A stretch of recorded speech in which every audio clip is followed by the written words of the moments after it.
Lisa কালামের একটা সুন্দর গান আছে, যেটা পরবর্তীতে সাবিনা ইয়াসমিন গেয়েছিলেন। সে গানটা হচ্ছে, যদি রাত পোহালে দেখো বঙ্গবন্ধু মরে নাই। কিন্তু আজকের এই দিন দেখলে বঙ্গবন্ধু যদি জীবিত থাকতেন তাহলে বঙ্গবন্ধু বলতেন, বিষ দাও খেয়ে মরে যাই। এবং বাংলাদেশের এই স্বাধীনতার পেছনে যারাই ছিলেন, প্রত্যক্ষ পরোক্ষভাবে যারাই ছিলেন, সোহরাওয়ার্দী, শেরেবাংলা, ভাসানী, জিয়াউর রহমান, ওসমানী, তারপরে সৈয়দ নজরুল ইসলাম, তাজউদ্দিন, তারা সবাই আত্মহত্যা করতেন আজকের দিন দেখলে।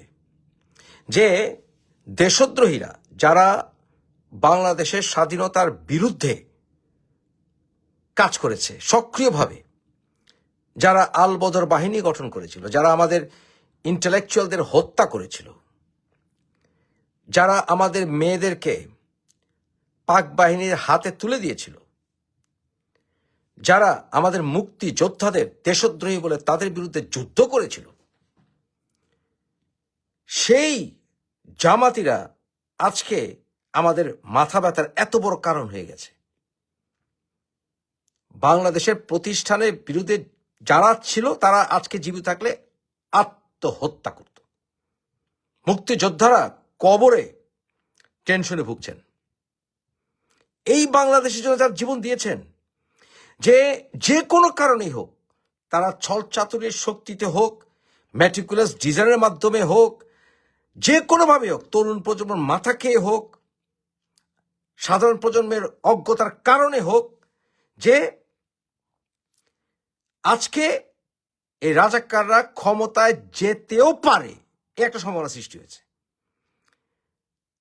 আমরা যেই সকল ধর্মের মানুষের সম অধিকারের জন্য যুদ্ধ করেছিলাম, সেই অধিকারকে জুতা মেরে আজকে শুনতে হচ্ছে যে বাংলাদেশে এরা গলা উঁচু করে বলে যে নারীরা সরকার প্রধান হবে না।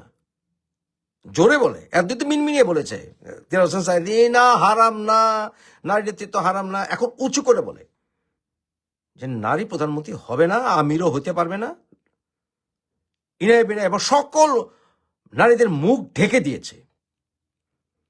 আমাদের মেয়েরা এখন আর শাড়ি পরে না, এখন আর খোপায় ফুল দেয় না।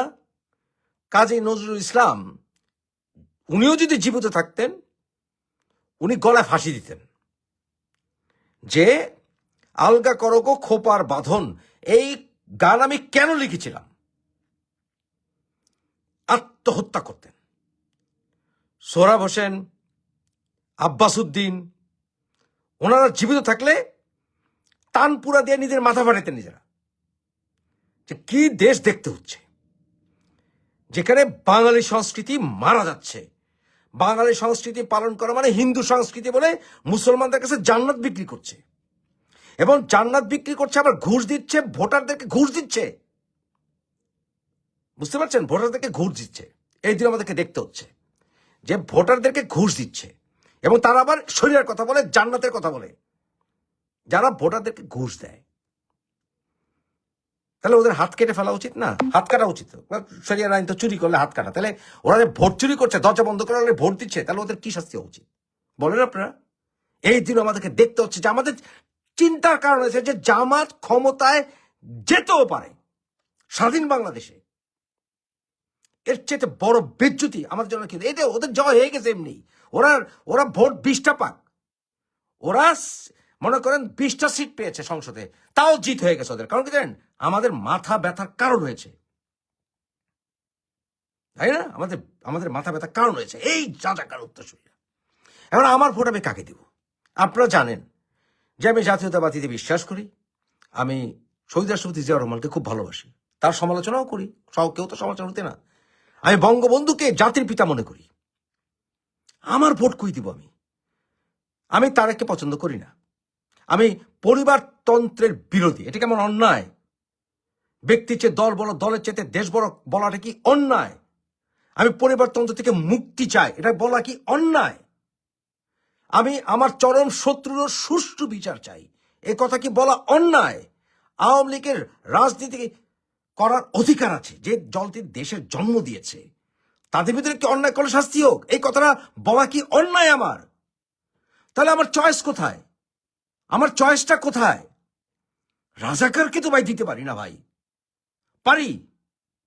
রাজাকারকে তো ভোট দিতে পারি না, যারা বাংলাদেশের ইতিহাস উল্টে ফেলবে, গণতান্ত্রিক সবকিছুকে ধ্বংস করবে। ভাই একদিকে গু আরেকদিকে সাপ, কই কই পাড়া দেই বলেন তো? কই পাড়া দেই? অন্তত সাপকে তো ভোট দিতে পারি না, তাই না? এই নির্বাচন অল ইনক্লুসিভ নির্বাচন হচ্ছে না। অল ইনক্লুসিভ নির্বাচন না হলে নির্বাচনে জয়ের আনন্দ কেউ সম্পূর্ণভাবে দাবি করতে পারে না। আওয়ামী লীগ নির্বাচন করতো, ভরাডুবি হতো, বিএনপি গর্ব করতে পারতো যে আমরা আওয়ামী লীগ অনেক ভুল করেছে, এবার আমরা জয়ী হয়েছি। লজ্জা কোথায়? আওয়ামী লীগের লজ্জা পাওয়ার কথা না যে আমরা ভুল করেছি ভাই। সো কিন্তু এটা অল ইনক্লুসিভ নির্বাচন নয়, পরাজয় তো আমাদের এমনি হয়ে গেছে, তাই না?